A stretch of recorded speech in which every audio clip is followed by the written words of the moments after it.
Testing, 1, 2, 3. Testing, 1, 2, 3. Okay, how's everybody doing this morning?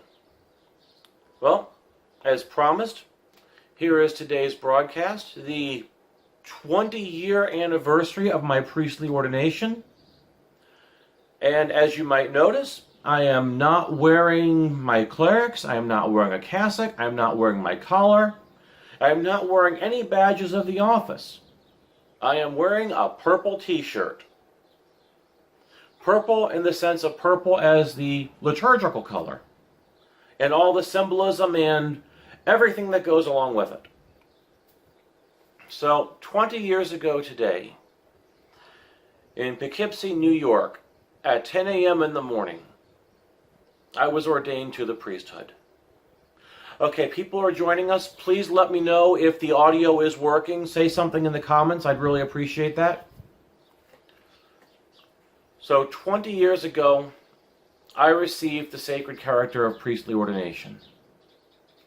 The character that is placed on the soul that gives the recipient the power to absolve sins and to confect transubstantiation, and that cannot be taken away or surrendered under any circumstances whatsoever.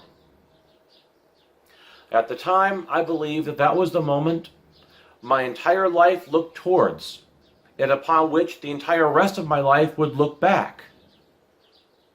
Man, was I wrong. I was wrong because life throws a lot of twists and a lot of turns at us. Life educates us in things that we can hardly ever expect when we're young, when we're naive, when we're inexperienced in the things that we do. I was definitely inexperienced. I was 28 years old at the time. I had had some experience of what you find amongst the ranks of clergy. But nothing could have prepared me for what I was about to enter. I've talked about it a little bit before. And I'm not really sure how much of the issue is that the traditional Roman Catholic movement is a sea of toxicity. Now, things have changed since the days when I left. I left the traditional movement in 2008. So I can only speak to what it was like then. Especially the days before Summorum Pontificum in 2007. Which I really think was a masterstroke on the part of the post-Vatican II Church. There was a lot of backbiting. There was a lot of backstabbing. Clergy would steal other clergy's sheep. Some would take over other clergy's chapels. There was a massive purity spiral. And there was this pretense that the only real Catholicism was American Catholicism of the 1950s. Anything that deviated from the 1950s party line was automatically anathema, regardless of whether or not it rested on sound, solid Catholic theological principles. Needless to say, I became a pariah. I don't know anything about the 50s. I didn't live then. I wasn't alive then. I don't know anything about the 60s either. I was born in the 70s. I grew up in the 80s. I reached my 20s in the 90s. This is what I know. And I don't do very well fitting in lockstep with anything. Conformity, marching in lockstep, that doesn't work for me. It never has. So I'm not sure how much of it is the movement being toxic. And you will notice proof of that toxicity is in 2007, when Summorum Pontificum supposedly liberated the Latin Mass. Look at how many people left the traditional movement and immediately went to the indults. If the movement were not toxic, those people would have stayed. The fact they didn't stay kind of makes it a self-evident truth that the movement was toxic. But then there's the other issue as to why I'm saying the things I'm saying. I don't know if I ever really had a calling to the priesthood to begin with. I always felt pushed towards it. I felt pushed towards it. I felt pulled towards it. But there's none of this, I want to help people, the usual stuff you hear. In fact, the notion of a calling didn't exist prior to the 16th century. And yes, the notion of a calling is part and parcel of the Protestant revolt. It has nothing to do with traditional medieval Catholicism. In medieval Catholicism, the oldest son inherited whatever his father had. The younger son got sent off to the church. That was it. There was no calling. This was determined for you. This is what gave rise to the Goliards. People who had no reason to be there, but who saw the corruption. And they complained about it quite loudly. So what we have here is there's the idea of somebody having to have a calling to enter this occupation. It is a complete innovation that did not exist prior to 500 years ago. Now, it's a good one, because are you a right fit for the job?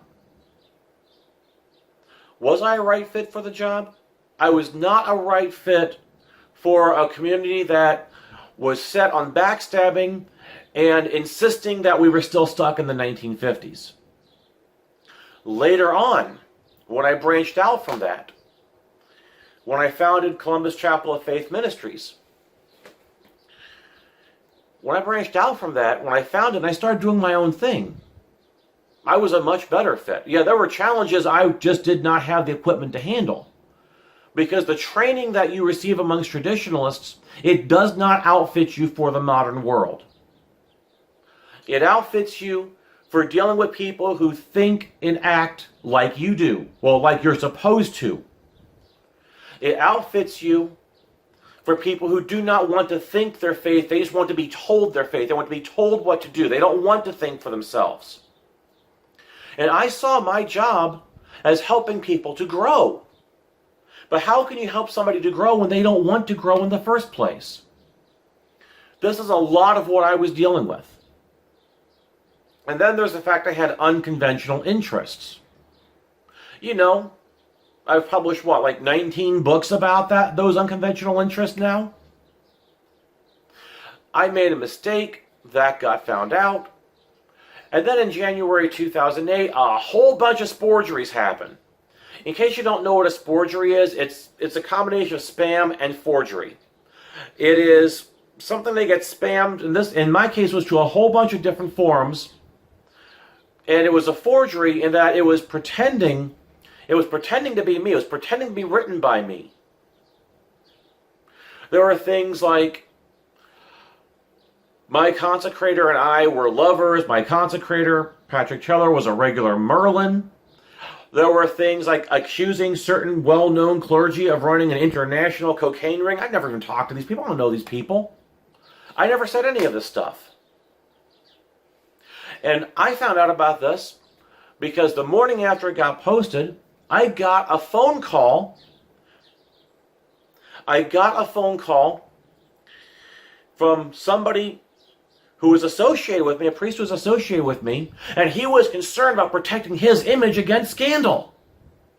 Because all ministry is there, it is about keeping up appearances so the lay people don't find out you deviated from the party line.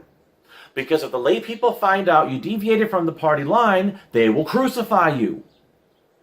Because they have a psychological need to be stuck on that 1950s mentality more than you do. Thinking about this, you cannot help people to grow when they do not want to grow themselves. You cannot help people find their predominant fault, i.e., find their way through the purgative life, the first step of spirituality, if all they care about is what their neighbors think, and if they're stuck on hubris and arrogance and being afraid of scandal and looking at ways to mind their neighbor's business so they can talk bad about their neighbor first chance they get. Now, this actually fits fits a psychological model. If you know anything about Piagetian psychology, they love their stage models. And two examples would be James Fowler, his stages of faith, and Scott Peck, the stages of spirituality. Fowler, stage 3, synthetic conventional; Peck, stage 2, which is institutional faith. This is where the traditional movement is. It's stuck in that idea. In fact, it's stuck in this idea that God is literally an old man in the sky, and that the stories are literally true, up to and including the talking snake. You know how atheists always mention the talking snake when they make fun of religion? Well, many consider that to be true. There is no such thing as extraterrestrial life because it's not mentioned anywhere within scripture or tradition. You actually see and hear things like this. Even though you'll also hear that the real Pope was abducted by flying saucers and they put a substitute clone in his place. Yes, it's that insane, it's that contradictory. So, if I found myself as a pariah in those quarters, maybe it's a good thing. If I still hear people casting aspersions on my name in those quarters, maybe it's a good thing. And Bishop Larry says, you're giving me flashbacks and PTSD from my Sedevacantis days. You know what? I'm getting it just talking about it because I'm reliving it too. Hey, solidarity. You know what I'm saying? And so why am I mentioning all of this? I'm mentioning all of this because even though I love the traditional Latin Mass, even though I love Catholic spirituality, even though I continue to believe the doctrine, even though all of this is true, I should not have been anywhere around the people.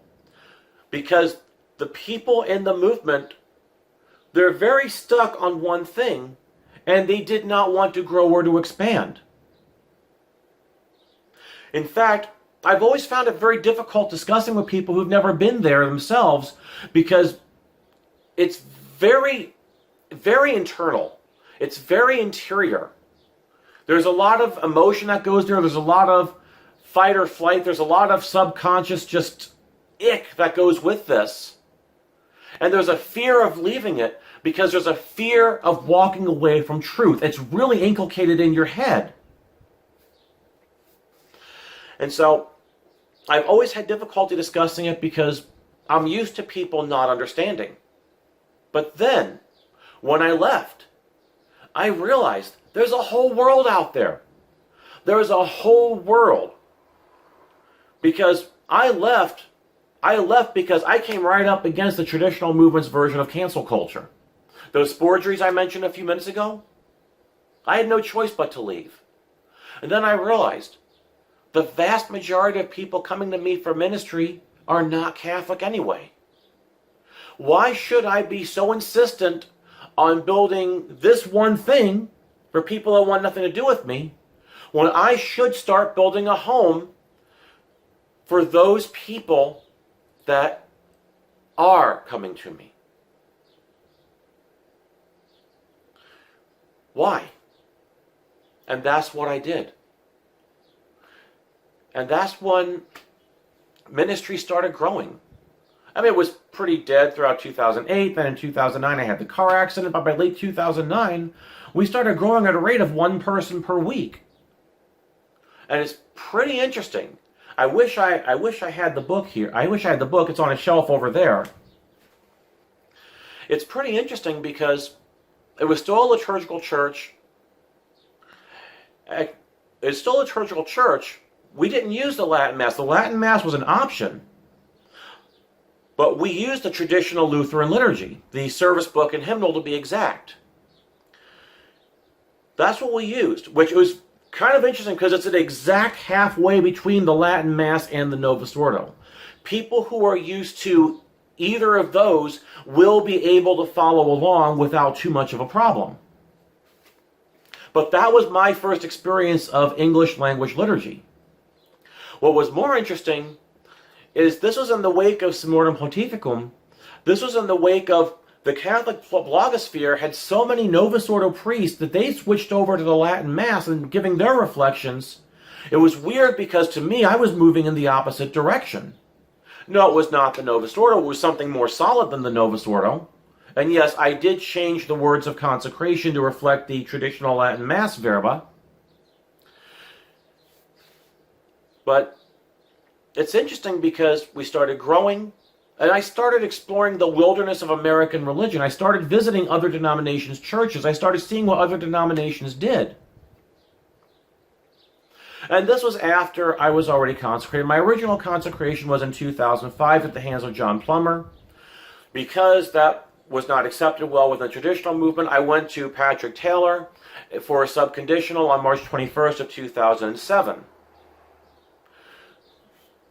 That's where I have lineages that do not exist in the independent movement. They did make it into the independent movement, but not through my hands. They made it through another Taylor line bishop, who set himself up as Pope and who now is calling himself Anglican Celtic or something like that. Yeah, again, it's a toxic environment. It's weird. We just have to accept that fact and move on. But there was actual growth. There was actual ministry. And I noticed something. In one church I visited, it clicked for me. These people are not gathered out of obligation. These people are not gathered out of fear. These people are gathered out of a sense of joy. That's what clicked. When people gather, and I just saw a heart react the moment I said that, when people gather, it's important for them to have joy. It's important for them to want to be there at that gathering. It's important for them to get something out of it that they can take with them into their lives for the other 6 days out of the week, not just for the hour on Sunday. So there are 6 days and 23 hours during the week. 167 hours during the week, because the week has 168 hours. And these are the things that I was not prepared for in my training. And then I also learned something else.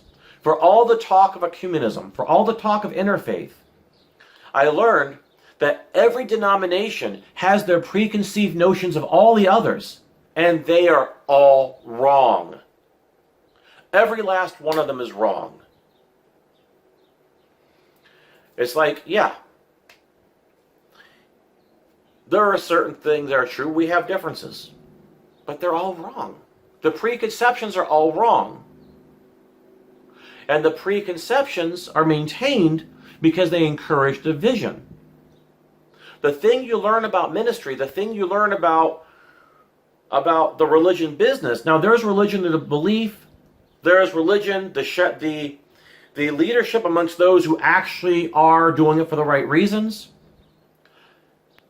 And then there's religion, the business. The vast majority of people who walk away from religion or who walk away from church, they're walking away from religion, the business. Because there are those pastors, there are those leaders, that they become so ingrained in the corporate culture and the administrative culture that they can't see the forest from the trees. And everything becomes about, how can I raise the funds to keep this church operational? How can I raise the funds? And eventually, you become lost in it. Eventually, you become so lost in that you lose sight of the message. Then there are those who realize, my people, they respond better to preaching about the world because the world directly affects them. So we end up with churches that preach nothing but politics, whether left-wing or right-wing, both lose sight of the word because they traded it in for the world. And here's the problem. Because you have to address the world every now and then. There are things in the world that must be addressed. There are things in how we interact with the world, because we're not of the world, but we are in the world, and we have to help our people to navigate the world. So we do have to talk about that. Without funding, you cannot keep the lights on. The building does not pay for itself. The electric bill does not pay for itself, and so on. So you need the funding. You need some type of message that intersects with the world. But the moment you go overboard about money, whether prosperity gospel or poverty gospel, the moment you go overboard with politics, whether left-wing or right-wing, you lose the word and traded it for the world. You have to keep a careful balance. But this is what gives rise to religion, the business. Social gospel is religion, the business, even though it claims to be a socially aware faith. Prosperity gospel is definitely religion, the business. I was flipping channels one time about 10 years ago, and I saw this one preacher. She was talking about the more money you put in the basket, the more God is going to bless you. Well, I'm certain God was going to bless her. Or one time, this was in 2010, I was in a thrift store and I found this plastic crucifix just for a room in a house I'd bought. And this woman in line behind me, it was like 90 cents or something like that. This woman in line behind me was like, let me pay for it. I forgot to donate at church, so if I don't pay for it, I won't get blessed. Do you realize how horrible that is? I mean, ultimately, she wouldn't take no for an answer, so I let her. She wasn't really receptive to any type of counter message, which she desperately needed to hear. Or maybe I was just so aghast and disgusted, I was not in a mind frame to give that counter message in a way that she would be able to be receptive to it. But this is what religion, the business, does to people. This is how it indoctrinates people. And I hope you had the same gasp of horror from that story that I had experiencing it. Poverty is not a sign of God's favor. Prosperity is not a sign of God's favor. The sign of God's favor is you getting into heaven when it's all over. The sign of God's favor are special helps and special graces, but not your material condition. Your material condition is the result of your circumstances and your decisions. Your circumstances, your self-education, and your decisions. That's what your material circumstances are. Anybody who says otherwise, whether it's God's favor or God's will, or it's systemic or it's institutionalized, they're full of shit. It's all you, the individual. Screw the collective. Well, don't screw the collective entirely, because we live in a society. You have to navigate society. But the bottom line is, you as an individual are responsible for your successes and failures, ultimately. Unless you are put in a situation where somebody has a gun to your head and you have no choice but to do what they say or die. Moving on. Kevin says, religion to business is toxic AF. You damn right. In fact, if I could give you a heart react from this tablet, I totally would right now. Okay. There was toxicity. I left the toxicity. And funny thing is, there's something Steve Bannon said many years later, I think it was in an interview with Sargon of Akkad, that is actually totally right. You don't have to like the man in order to see truth in one sentence that he says. That once you make it through the fire, you're free. I made it through the fire surrounding the trad movement. I made it through the aspersions. I made it through the cancellation. And after that, I was free. I lost the ability to care what other people think. And then when I left ministry and I started Thavma, I was totally free. This is why during the third Sunday of Lent, I said, I could care less if somebody tries to cancel me. I could care less if any group of people thinks ill of me or tries to destroy me, because I've been through that before. I know what's going to happen. And I know that it is no better than the old canard about sticks and stones. Names will never hurt me. That is freedom. What is steel compared to the hand that wields it? The strength and power of flesh, which is guided by the strength and power of will. Meditate on that. That's not just a cool line from an 80s movie. Meditate on that. It is your will to make it through the fire. Your will to make it through the fire. Your will to gain freedom. Your will to gain mastery over your life. Do you know why the Desert Fathers attracted so many followers, even though they just wanted to be out in the desert? Because they gained mastery over their life. It was a hard struggle. It was totally not the way we think of gaining mastery, but they did. And that mastery creates a magnetism that attracts people. I would like to think that those of you who are attracted, whether to my writings, my blog, this broadcast, I'd like to think it's because you're not, even though I speak in terms of orthodox theology and all that, I would hope you're looking to gain self-mastery and self-liberation. Self-mastery, self-empowerment, self-liberation. In a world where the vast majority of movements claiming to preach empowerment are actually preaching infantilization. They preach dependence. They preach infantilization.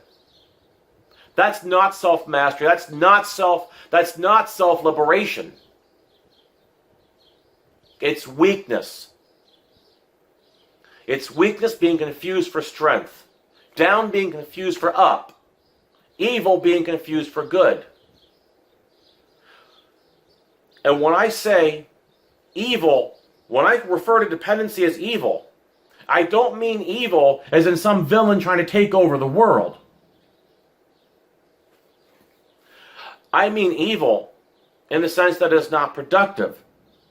It is not helpful. It is not good for you as an individual, or for those who know you as an individual, or for the society in which you live.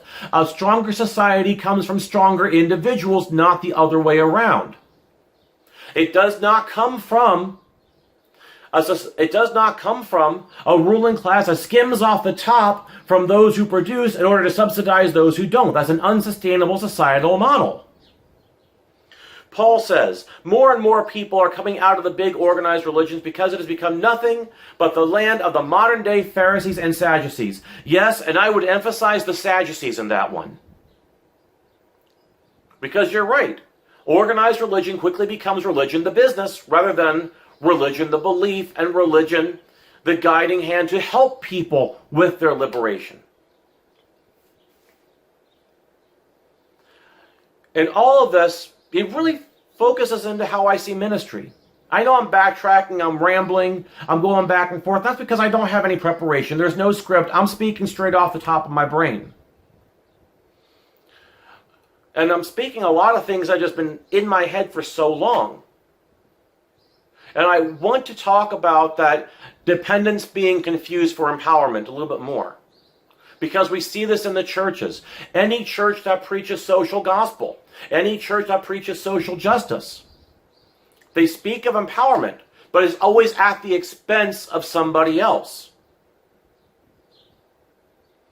If your empowerment comes at somebody else's expense, then it's not empowerment.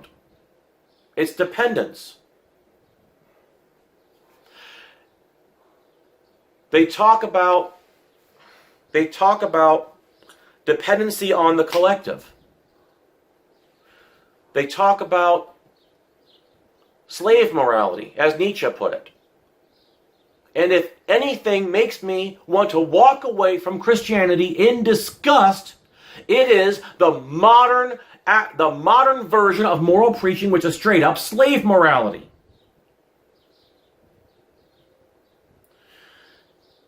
The way of the cross is not the way of self-obliteration. It is not the way of ressentiment. It is not the way. It is the way of transvaluation of values. It is the way of self-mastery.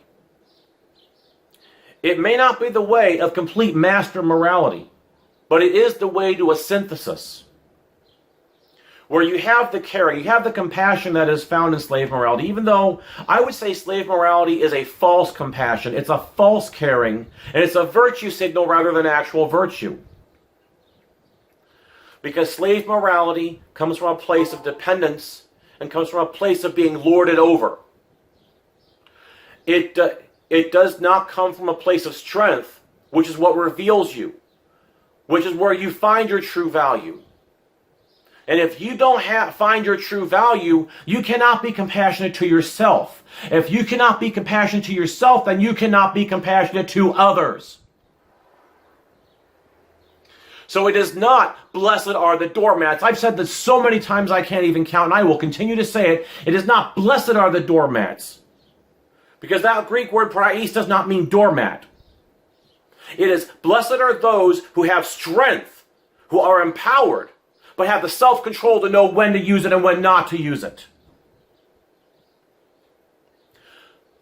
That is who is blessed. The way of the cross is, we've also called it the way of the master. It is the way to becoming masters ourselves. It is not the way of becoming slaves to society. It is the way of becoming servants. It is not the way of becoming slaves to the government. It is not the way of becoming slaves to society. It is not the way of becoming slaves to our base inner passions. That's referred to as an Ahrimanic control system. Or slaves to our pride, a Luciferian control system. It is the way of mastery. The way of mastery over ourselves, over our inner passions. The way of mastery over our lives. And the way of mastery over our circumstances. That is why the root of my moral code is reciprocity, not empathy. Because empathy can be weaponized and used against you and turned against you. And turn you into a subservient fool. But reciprocity is the basis for my moral system. Because it gives you a guideline to know, is this person taking advantage of me? And it's not that somebody has to give back an equal value to what you give. But they have to be contributing something. Is this person taking advantage of me? Is this person trying to use me or manipulate me? Or is this person on the level? That's my use for reciprocity.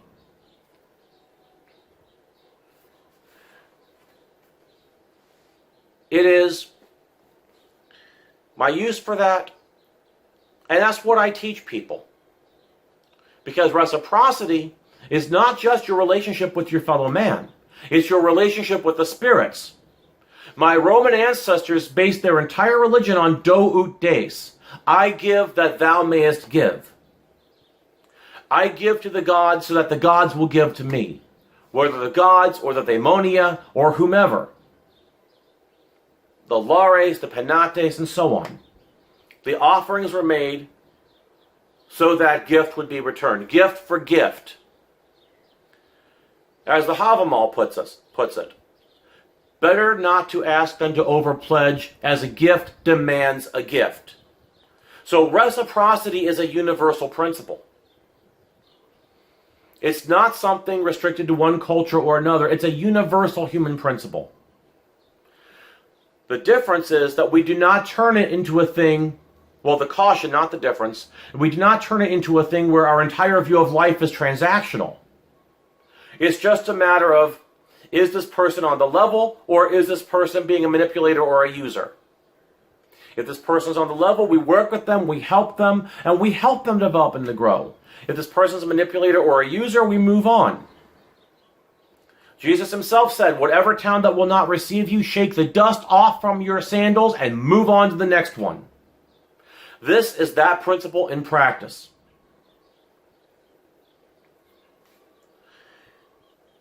So that's one of the lessons I've learned.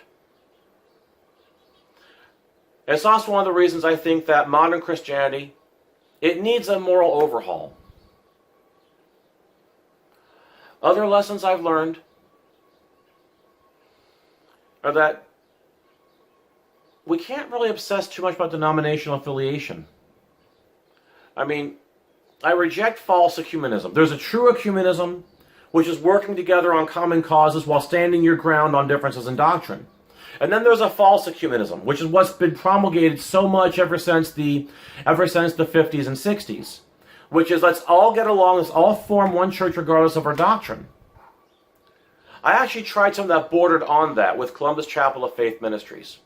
It was mostly a combined Catholic Lutheran congregation. We had like one Episcopalian, we had a Baptist that would come join us every now and then. And it worked because we were in the same general constellation. But ultimately it didn't work because we still had too many differences. So, but at the same time, denominational affiliation does not mean as much. The fact is God going to ask you, did you belong to my denomination, my preferred denomination? Or is he going to ask you, did you love me? Did you attempt to know me, to serve me, and to love me? At the end, when it's all over and you have to face him. Now this gets into questions of invincible ignorance, affected versus unaffected ignorance. This gets into impugning the known truth, things like that, and possibly blasphemy against the Holy Ghost, which cannot be forgiven. It gets into all these questions. But the general thing is, if a person is convinced that what they are doing is true, that their beliefs are true, if they have not been reasonably convinced otherwise, then they are not culpable. In fact, I think a big problem of this is the exclusivity claim of Christianity on salvation. Because that exclusivity claim, and it's kind of weird because the whole extra ecclesiam nolo salus, it's full of holes. It really is full of holes. And popes acknowledged this long before Vatican II, and even saying, we don't know what the limits are. It is best for us not to judge where somebody else's holiness is, and assume that God will provide for them in accordance with what they are able. Well, not assume, but hope that God will provide for them. Apologies on that. I'll get you the source in the description after this is done. So, the thing here is this. The exclusivity claim to salvation that Christianity makes, that only through Jesus will you be saved. From that simple message, it became, as Christianity divided into sects and divisions, and we see this as early as the 50s AD. Paul's second epistle to the Corinthians begins with a very harsh rebuke against sectarianism. So we see this in the 50s AD. It became, not only through Jesus will you find salvation, it became, only through my interpretation of this really obscure doctrine will you find salvation. And then there are instances where we find, and every sect has something, where some doctrine was either came from a misinterpretation of the scriptures or the fathers or the councils, or was just made up out of thin air. John Calvin's very good for making things up out of thin air. Right, 5-point Calvinism. Now, it is his misinterpretation of St. Augustine that gave him the idea of double predestination. And also his desire to say, we're not Rome because I made up these various things that say why Rome is wrong. Like how he confuses Latria and Dolia, for example.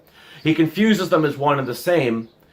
That way he could say, we're not going to accept their argument because we arbitrarily choose not to. All right. So some things are made up. Even the maximalist understanding of the doctrine of papal infallibility is made up.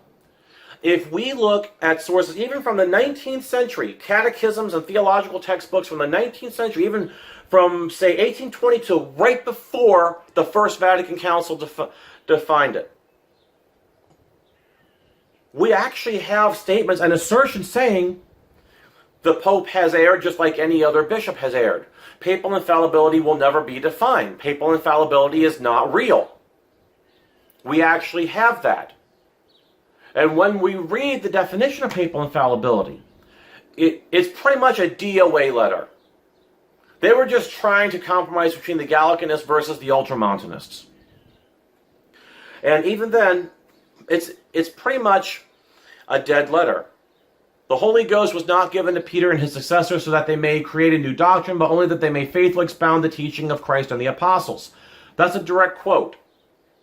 So the Pope can only speak infallibly when he regurgitates the church. He regurgitates what the church has always taught. But the conundrum here is the church did not teach papal infallibility. So yeah, and I only came to this, a week ago. I only stumbled upon this a week ago. It has totally changed my take on it. So yeah, I reject that.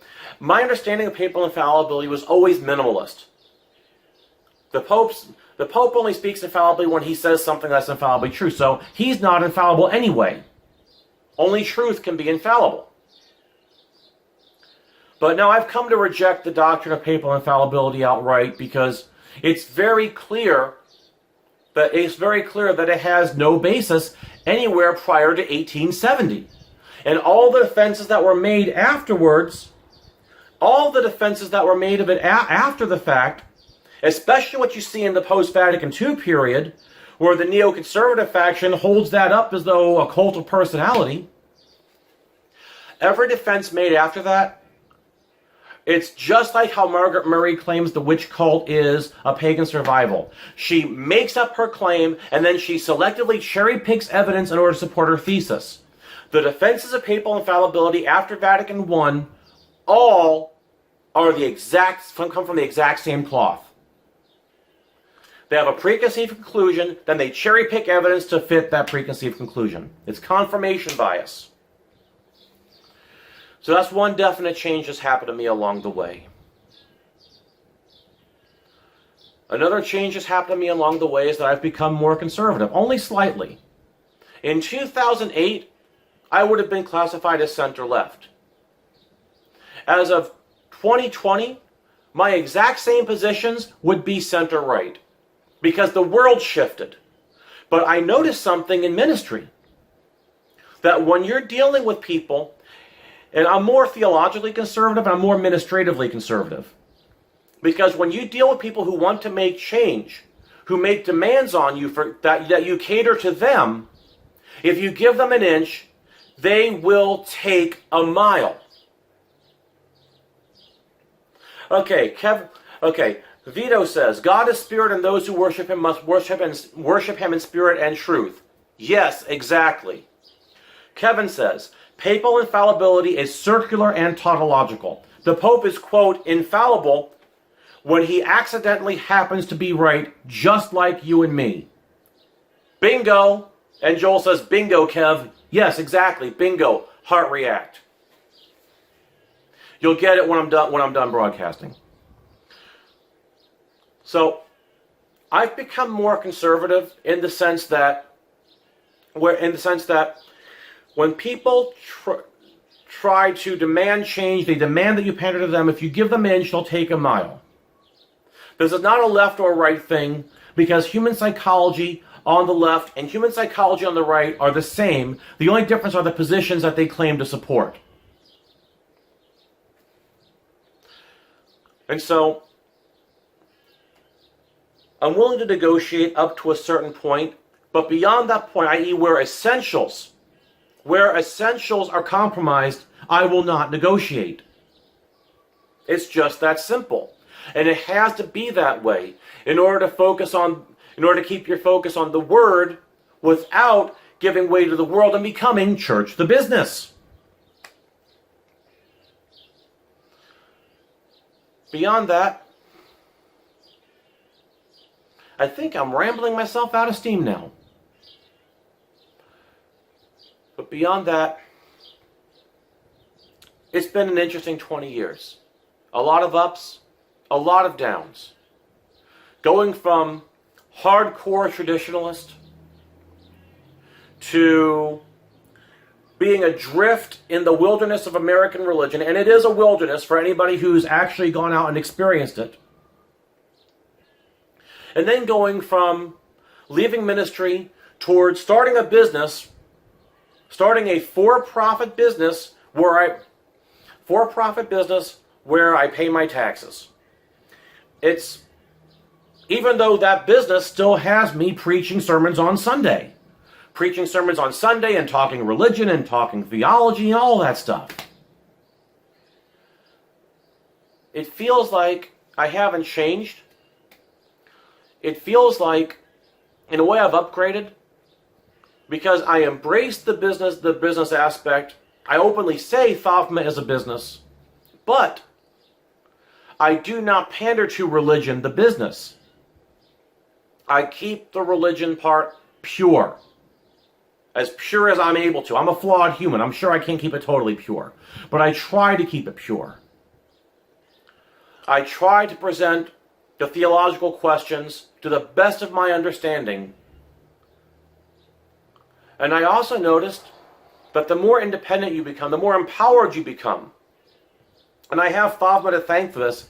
And by extension, I have all of you to thank for this. The more empowered, the more I recognize my self-worth. The more I am able to be a good person. Because the stronger I become, the more I am able to make morally upright decisions without questions of, how will this affect my next paycheck? How will this affect anything that is happening in my life? Because I have control over more aspects of my life now. Empowerment and mastery. So, money does not make you a high-value man. Recognizing your personal worth, recognizing your worth as a person makes you a high-value man. Everything else is a side effect. Whether it be the money, the recognition of other high-value men, and so on and so forth. Everything else is a side effect of being able to make the right decisions. And it boils down to the 3 priestly virtues. This goes back to what I was taught in my training. The 3 priestly virtues. As Christ was priest, prophet, and king, the priest is also a small priest, prophet, and king. A smaller version. And the 3 virtues aligning with those are knowledge, piety, and prudence. Knowledge is pretty self-explanatory. Piety is the right attitude towards the right things. The right attitude towards divine things, of course, but just the right attitude towards all things. And prudence is the tendency to make right decisions. And the more independent you become as a person, the more empowered you become as a person, the more you can have that knowledge, piety, and prudence. Knowledge is the perspective of the priest, who must know of the sacred, who must know the sacred things. Piety is the aspect of the prophet, who must have the right attitude towards God and towards God's creatures. And prudence is the aspect of the king, who must make correct decisions in order to rule rightly. Those 3 virtues do not just apply to the priesthood. They apply to the father and the mother. They apply to the school teacher or the principal. They apply to the manager or the CEO. They apply to every last human being. The second epistle of Peter says we are a royal nation and a chosen priesthood. This refers to all baptized Christians. This part is suspected to have come from an early baptismal liturgy. And that universal priesthood, this is not the sacramental priesthood, which is conferred in holy orders, but the universal priesthood that is conferred in baptism. We each have the calling to knowledge, to piety, and to prudence. We each have that calling. Now, I know, 40 minutes ago I said the notion of a calling is total bunk because it was made up in the 16th century. But I'm going to use the word because it's a convenient word to use.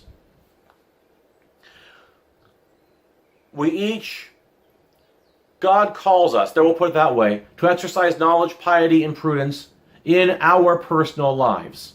Not necessarily in matters of religion, but in matters of business, in matters of our occupation, in matters of our family, in matters of everything and anything that pertains to us as a whole person. And the lesson I've learned from the priesthood to Columbus Chapel of Faith Ministries, to my brief interaction, about 4-year interaction with holy angels and saints, to my current time in Thavma, is those 3 virtues will serve you well no matter who you are, no matter what you do, no matter where you want to go. And may the peace of God, which passeth all understanding, keep your hearts and minds in Christ Jesus. In the name of the Father, and of the Son, and of the Holy Ghost. Amen. I am finished ranting and rambling for these 51 minutes and change. Let us go in peace to love and serve the Lord and enjoy the rest of our day. Amen.